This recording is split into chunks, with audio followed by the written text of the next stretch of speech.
C'est un plaisir renouvelé de vous retrouver pour cette cérémonie des vœux, à la fois simple et conviviale, somme toute, à l'image de votre commune. Chaque année est marquée par des perspectives et des événements heureux ou malheureux, des douleurs et des bonheurs ressentis personnellement ou collectivement. Cette cérémonie est l'occasion de nous souhaiter l'énergie, la force et l'enthousiasme nécessaires pour transformer nos vœux en réalité, alors que le monde actuel, il faut bien se l'avouer, marche un peu sur la tête.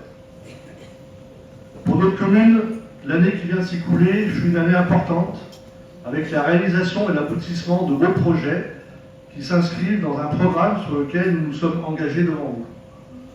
Je souhaite affirmer ce soir notre volonté de faire avancer les projets municipaux et je remercie mes collègues du conseil municipal pour leur dévouement et le travail effectué au cours de l'année passée. Cher Jean-Michel, chaque instant est unique, chaque année nouvelle est une promesse de joie et de découverte.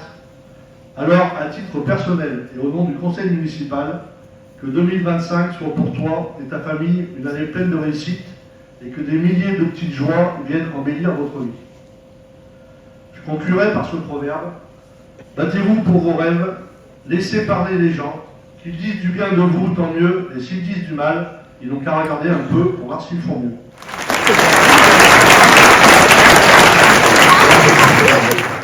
Merci pour Thierry pour tes bons vœux. De la part du conseil, à mon tour, je vous adresse les miens pour 2025. Je vous remercie au nom de la commune pour votre engagement, votre travail effectué dans toutes les commissions au long de l'année et dans les groupes de travail également, votre implication au sein de la commune. Merci encore, ça me touche. Sont excusés notre député Jérôme Buisson, nos sénatrices Florence Batrix et Sylvie Guacharon, notre sénateur Patrick Chaise, les présidents de la région Laurent Wauquiez du département Jean de Viry. Mesdames et messieurs les élus, chers collègues maires, conseillers municipaux, conseillers communautaires, vice-présidents de la communauté de communes, mesdames les représentantes de l'école des Trois-Châteaux, mesdames et messieurs les représentants de la gendarmerie, mesdames et messieurs les représentants des sapeurs-pompiers, monsieur le correspondant de presse, mesdames et messieurs les présidents ou présidents des associations, mesdames et messieurs, chers amis. Cette traditionnelle cérémonie des vœux est un moment de partage précieux avec nos concitoyens. C'est le moment où on fait le bilan de l'année écoulée et celui où on présente les projets à venir pour l'année qui commence. Mais c'est aussi à cette occasion que l'on partage quelques réflexions sur le monde qui nous entoure. Au niveau international, la paix n'est malheureusement pas revenue aux portes de l'Europe. Le conflit russo-ukrainien semble être dans une impasse qui exsangue l'économie et la population ukrainienne. On ne peut qu'espérer que l'issue diplomatique soit trouvée en 2025. Au Proche-Orient, la guerre entre la Palestine, du Hamas et Israël perdure, laissant encore une fois une population, notamment dans la bande de Gaza, à l'agonie, prise entre deux feux et asphyxiée par les privations. La Syrie, de son côté, s'est libérée du joug d'un dictateur. Espérons qu'une forme de démocratie se mette au pouvoir et que les Syriens retrouvent le sourire et la joie de vivre. En France, c'est une bataille politique qui fait rage. Suite à la dissolution de l'Assemblée nationale initiée par le président de la République, aucune majorité absolue n'est en mesure de gouverner. Un premier gouvernement de compromission a été censuré, un second est à pied d'œuvre. Nul ne sait et ne peut dire combien de temps il tiendra. Ici même, ce jour, je demande à nos parlementaires, au nom du peuple de la France, peuple partagé entre colère et incompréhension, que l'intérêt de la France et des Français soit leur priorité unique pour doter le pays d'un budget pour 2025. Que cesse le partisanisme et l'entre-soi pour n'avoir qu'en tête la France et les Français qui les ont élus. L'union sacrée est nécessaire et vitale pour la survie de notre pays.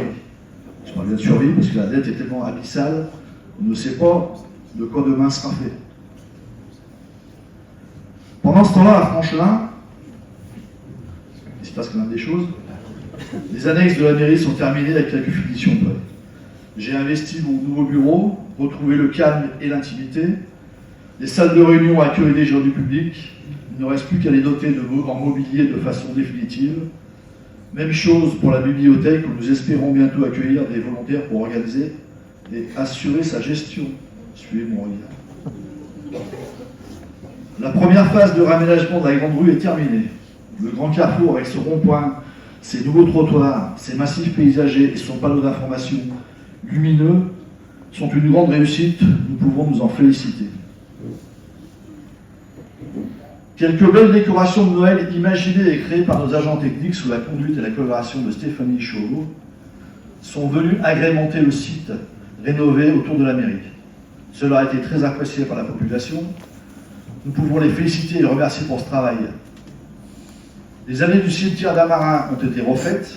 Le résultat est très satisfaisant et à la hauteur de ce qu'on attendait. Quelques aménagements routiers de sécurité ont été mis en place en cette fin d'année. Des stops assez sains en lieu et place des priorités à droite, route de Vatanin et chemin de Bébleu. Un sens unique à Amarin entre le chemin des Pervenches et celui de la Chapelle. Et enfin, depuis mercredi, la fermeture de l'accès au lotissement du Bicêtre par la rue de la Mairie. Cet accès était en sens unique, mais le sens interdit était ignoré quotidiennement par de nombreux automobilistes et deux roues. Cette solution a été retenue et validée par le conseil municipal pour mettre fin aux incivilités et éviter qu'un accident grave ne survienne. L'accès et la sortie de lotissement se font uniquement par la rue du Bicêtre. Malheureusement, nous devons déjà déplorer une incivilité à Amarin, où le panneau de sens interdit du chemin de la Chapelle a été dérobé. Certainement par un riverain mécontent. Nous allons évidemment le remplacer et être très attentifs s'il venait à disparaître de nouveau. La révision du PLU touche à sa fin. La réunion publique de présentation du zonage a eu lieu en septembre.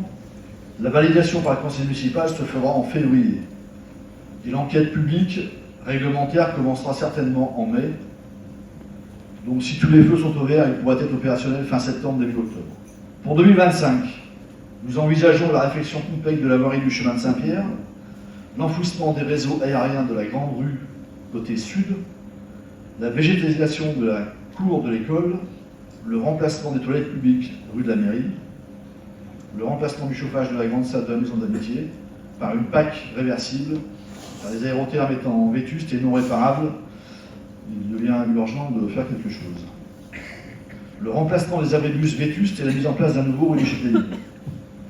Ce sont nos finances et notre capacité d'autofinancement qui guideront nos choix d'investissement sans recourir de nouveau à l'emprunt.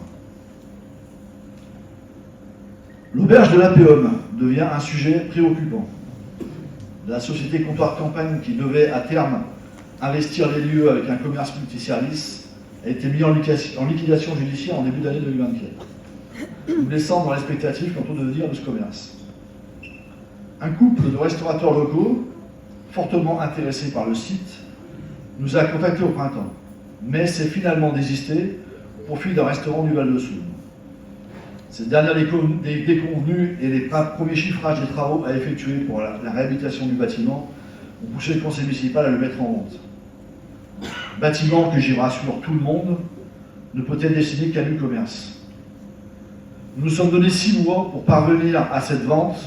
Au-delà de ce délai, et sans acquéreur potentiel, nous aviserons et réfléchirons au devenir de l'auberge. 2 événements marquants sont venus rythmer notre vie communale. Le premier, c'est l'organisation de la cérémonie du 14 juillet pour fêter et honorer la République et nos pompiers. C'était une belle matinée de partage sous un soleil éclatant.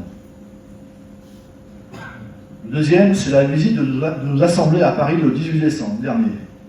Une délégation de 30 Franchelinois, composée du conseil municipal jeune, d'élus du conseil municipal et d'employés de la mairie, s'est rendue dans la capitale. On a rempli un wagon. Le matin, accueil chaleureux au Sénat par Sylvie Guachavant, visite guidée du Palais du Luxembourg et repas à midi dans les salons du restaurant offerts à tous par notre sénatrice. Beau moment de partage ponctué par la remise de petits cadeaux aux enfants et moment particulier pour Nathan,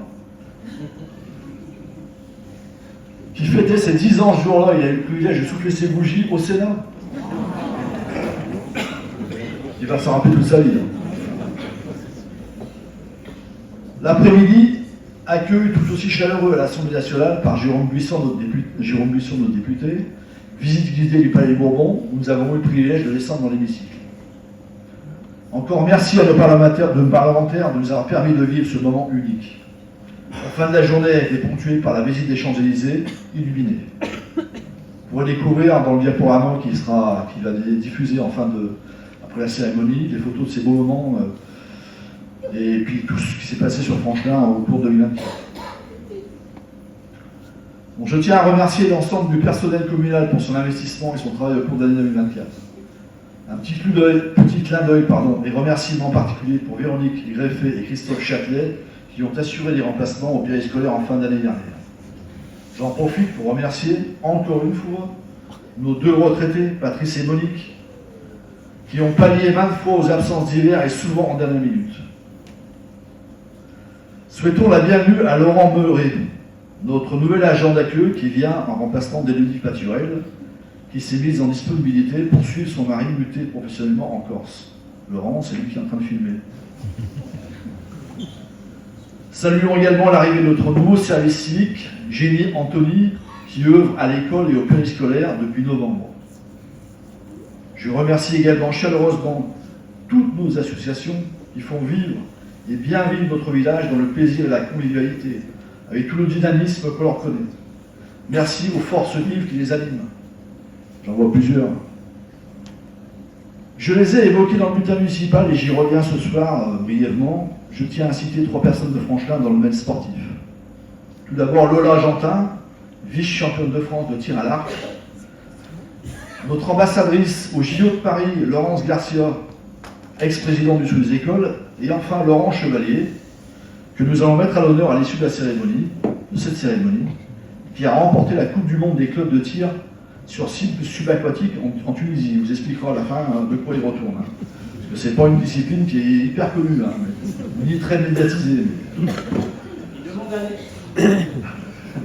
Félicitations et merci à tous les 3. Alors avant de conclure, je vais laisser le micro à Sabrina Mouchette, pour ceux qui la connaissent pas, pour que le conseil municipal jeune, renouvelé en partie cette année, se présente à vous et vous parle brièvement de leur réalisation passée et de leurs projets à venir. Bonsoir à tous. Alors moi je vais passer le micro aux enfants, c'est eux qui vont se présenter et qui vont évoquer les projets passés et les projets à venir. On laisse vous présenter.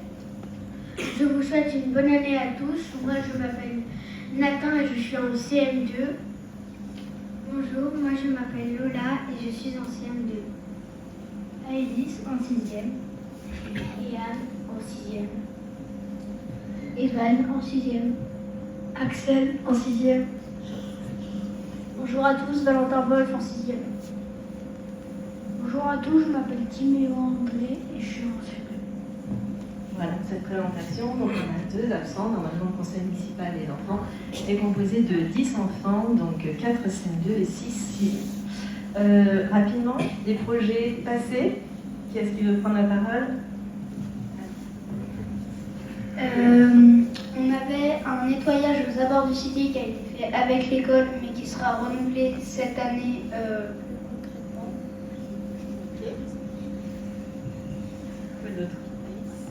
On a fait des stands à la fête de l'école l'année dernière sur le monde, dont 2 sur l'Espagne et le Japon.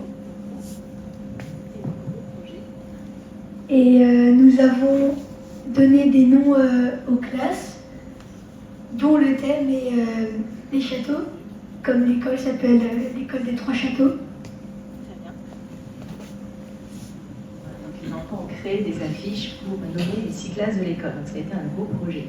Les petits nouveaux maintenant, quels sont vos projets futurs que vous avez envie de réaliser avec les 6e et donc avec le service civique Jenny? Nathan, tu veux en parler?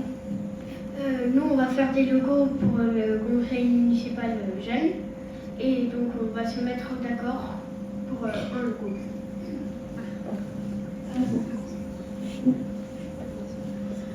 Nous avons aussi demandé à la mairie pour faire un parking à vélo et trottinette pour ceux qui veulent venir en vélo ou en trottinette à l'école. Le message est passé. Le message est passé. Est-ce qu'il y a autre chose? Les filles, c'est bon? Est-ce que vous voulez rajouter quelque chose? Non? Non? Bien. Eh bien, merci les enfants en tout cas. Et puis maintenant, au travail. Alors que nous débutons cette année 2025, je tiens à vous adresser mes vœux les plus sincères. Que cette nouvelle année soit synonyme de bonheur, de santé et de prospérité pour chacun d'entre vous. Puissions-nous continuer à renforcer les liens qui unissent notre communauté, à soutenir nos initiatives locales et à préserver la beauté de notre environnement. Que cette année soit marquée par des moments de partage, de solidarité et de joie collective. Ensemble, faisons de notre village un lieu où il faut bon vivre et où chaque voix compte. Belle année 2025 à tous.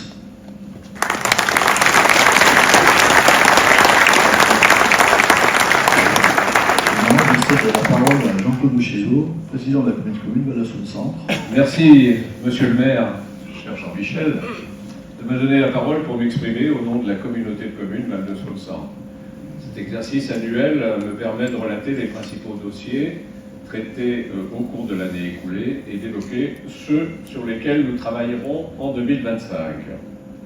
Mais avant tout, je tiens à vous présenter à tous, mesdames et messieurs, mes souhaits sincères et chaleureux de bonnes et heureuses années.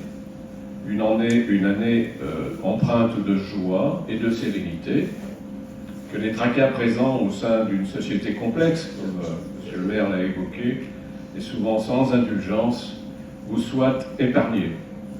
La communauté de communes Val-de-Saône-Centre, que j'ai l'honneur de présider, poursuit ses activités avec détermination, nourrie par le fruit d'un travail intense fourni par chaque élu et par l'ensemble de nos collaborateurs. Un grand merci aux vice-présidents qui sont ici, aux élus communautaires investis au sein de leurs commissions respectives. Et je voudrais ici, à Franchelin, remercier tout particulièrement Jean-Michel, vice-président communautaire en charge de la commission développement. Cette commission importante, l'environnement, cette commission importante l'occupe beaucoup et traite entre autres la rénovation énergétique, les énergies renouvelables, l'eau et les déchets pour ne citer que quelques actions. Un grand merci à tous les agents également et particulièrement aux directrices et directeurs et chefs de pôle.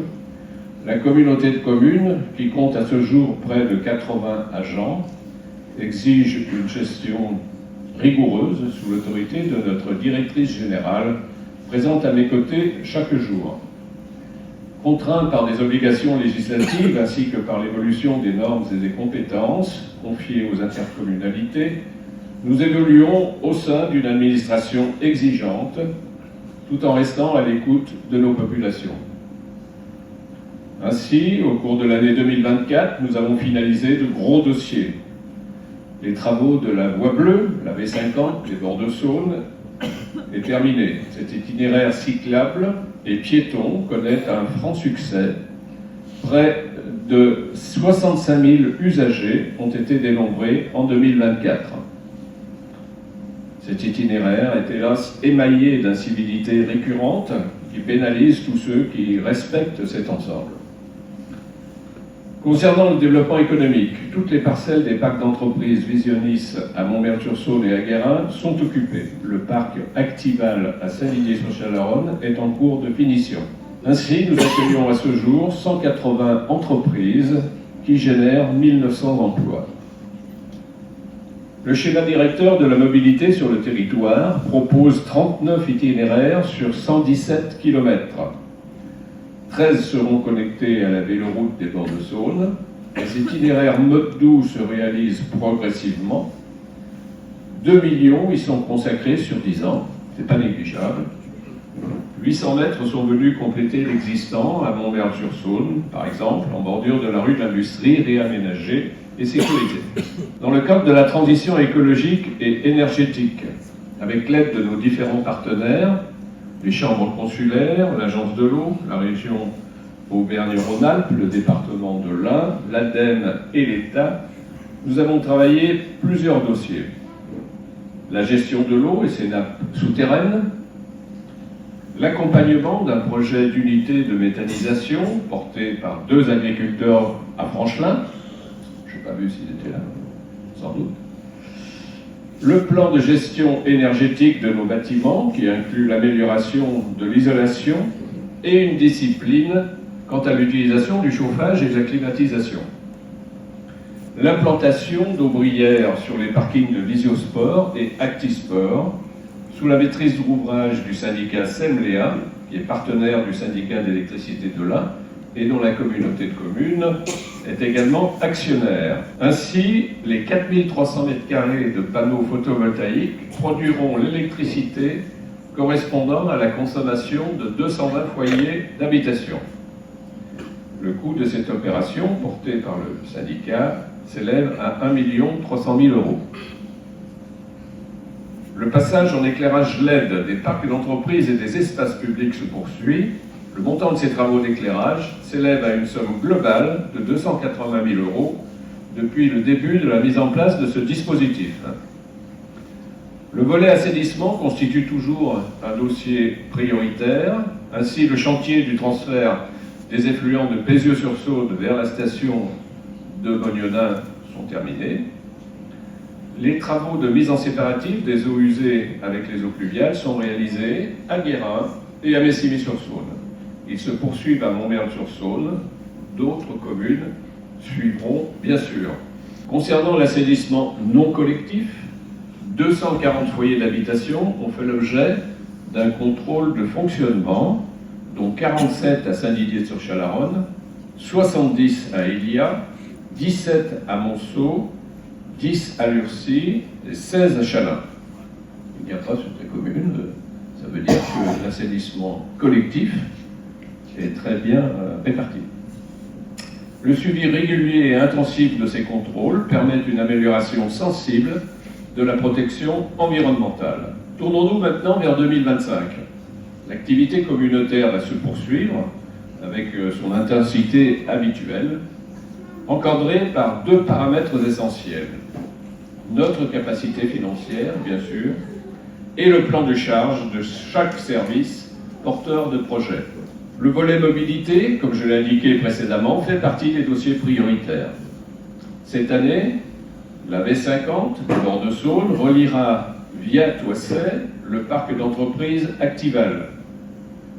En concertation avec le conseil départemental, une réflexion globale sera engagée pour l'aménagement de modes doux en bordure de la départementale 933 entre Lurcy et Genouilleux dans un premier temps.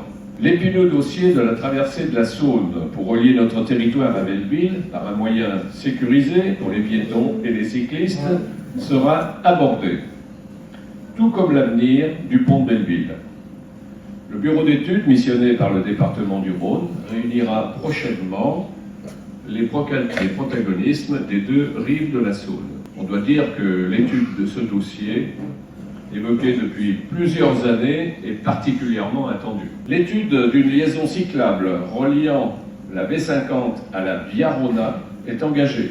Ce projet ambitieux concerne 5 intercommunalités. Les discussions vont se poursuivre, notamment sur la validation du tracé. Nous travaillons également à une ligne de covoiturage qui permettrait de desservir notre territoire du nord au sud. Fort de son succès, la participation à l'achat de vélos électriques, proposée l'année dernière, sera reconduite. Bien sûr, les travaux d'assainissement se poursuivront, et tout particulièrement les mises en séparatif, comme je l'ai indiqué tout à l'heure, notamment à Montmerle-sur-Saône, le premier gros chantier débuté chemin des Mûriers qui est en cours et se terminera en juin.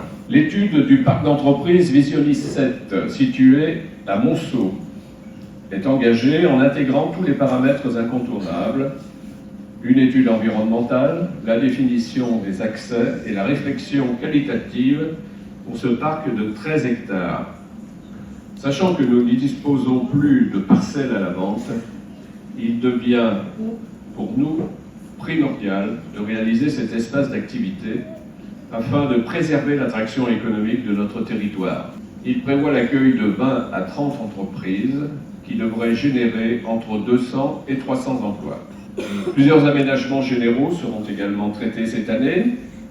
Nous prévoyons un dispositif sécuritaire en sortie du complexe Visiosport, particulièrement fréquenté par les usagers du collège, des équipements sportifs, des services liés à l'enfance, ainsi que l'ensemble du personnel de la communauté de communes.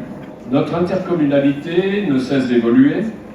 De nouvelles compétences s'ajoutent à celles en place, obligeant le recrutement d'agents supplémentaires, impliquant l'amélioration des conditions de travail, dans les locaux existants. Nous avons missionné un cabinet d'architectes pour étudier un agrandissement adapté à un confort mérité et aux besoins nouveaux. Les Perrets du bord de Saône requièrent une restauration en partenariat avec Voies navigables de France. Nous procédons à leur réfection. Une première tranche va se terminer à Montmerle dès que la Saône retrouvera son lit normal. La deuxième traitera le secteur de Toisset. Constatons que le résultat obtenu redonne un lustre à cet environnement précieux, caractéristique des bords de Saône. France Service, implanté à Montmerle-sur-Saône, maintenant connu de tous, fait l'objet d'un succès grandissant. Au-delà des deux partenaires nationaux qui tiennent une permanence au sein de cette structure, France Rénov' et le Centre des impôts, nous avons développé des permanences de partenaires locaux en cohérence avec la mission des France Services et les besoins des habitants. Je citerai un conseiller numérique porté par le Centre social AJC l'Embarcadère à Toisset, le point conseil budget, la mission locale jeune, le Centre départemental de solidarité, le conciliateur de justice. Ce qui a nécessité de réorganiser les plages d'ouverture au public à Montmerle. Par ailleurs, nous allons étudier le déploiement en partie nord du territoire pour une telle permanence de cette structure. Nous avons comptabilisé, pour votre information, 2517 accompagnements en 2024, soit une progression de 17% par rapport à 2023. La petite enfance, service important de notre communauté de communes, sera sujette également à des évolutions et des adaptations qui répondent aux attentes des usagers et de nos agents. Les dossiers traités seront accompagnés par les services de l'allocation familiale, notamment en matière de financement. Nous aurons l'occasion de développer ces évolutions en cours d'année.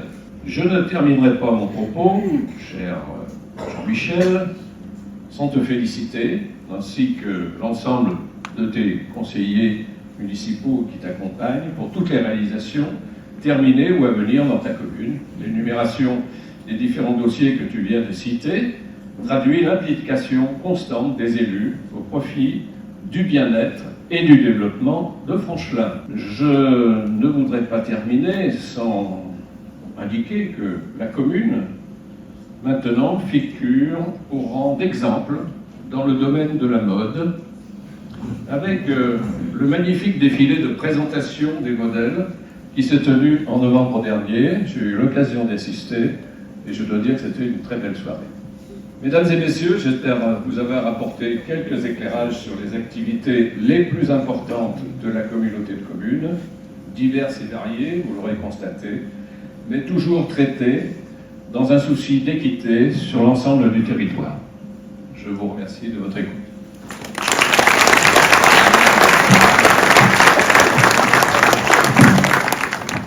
Merci Jean-Claude. Désolé pour toute assistance technique, c'est le vidéoprojecteur qui s'est mis en veille et du coup l'écran il est relié avec, il est tout seul. Donc voilà, donc on arrive au terme de cette cérémonie, mais on voudrait, avant de finir, quand même mettre à l'honneur notre je sais pas si c'est champion du monde, c'est les gens de la Coupe du Monde, champion du monde, on peut le considérer, on peut dire champion du monde.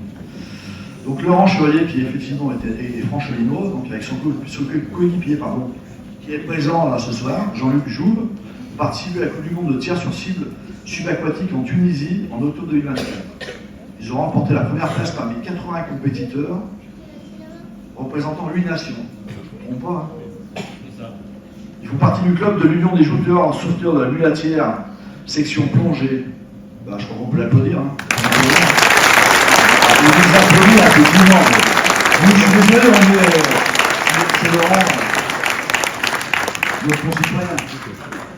Donc, il y a peut-être un petit présent à lui remettre, non, les filles. Donc on a le plaisir de te remettre au nom de la commune et du conseil municipal de Franchelin un bouquet de fleurs et un magnum de champagne. Donc du coup vous pourrez partager. Pour te féliciter sur ce titre mondial et te remercier d'avoir contribué à faire briller notre village par tes performances. Merci.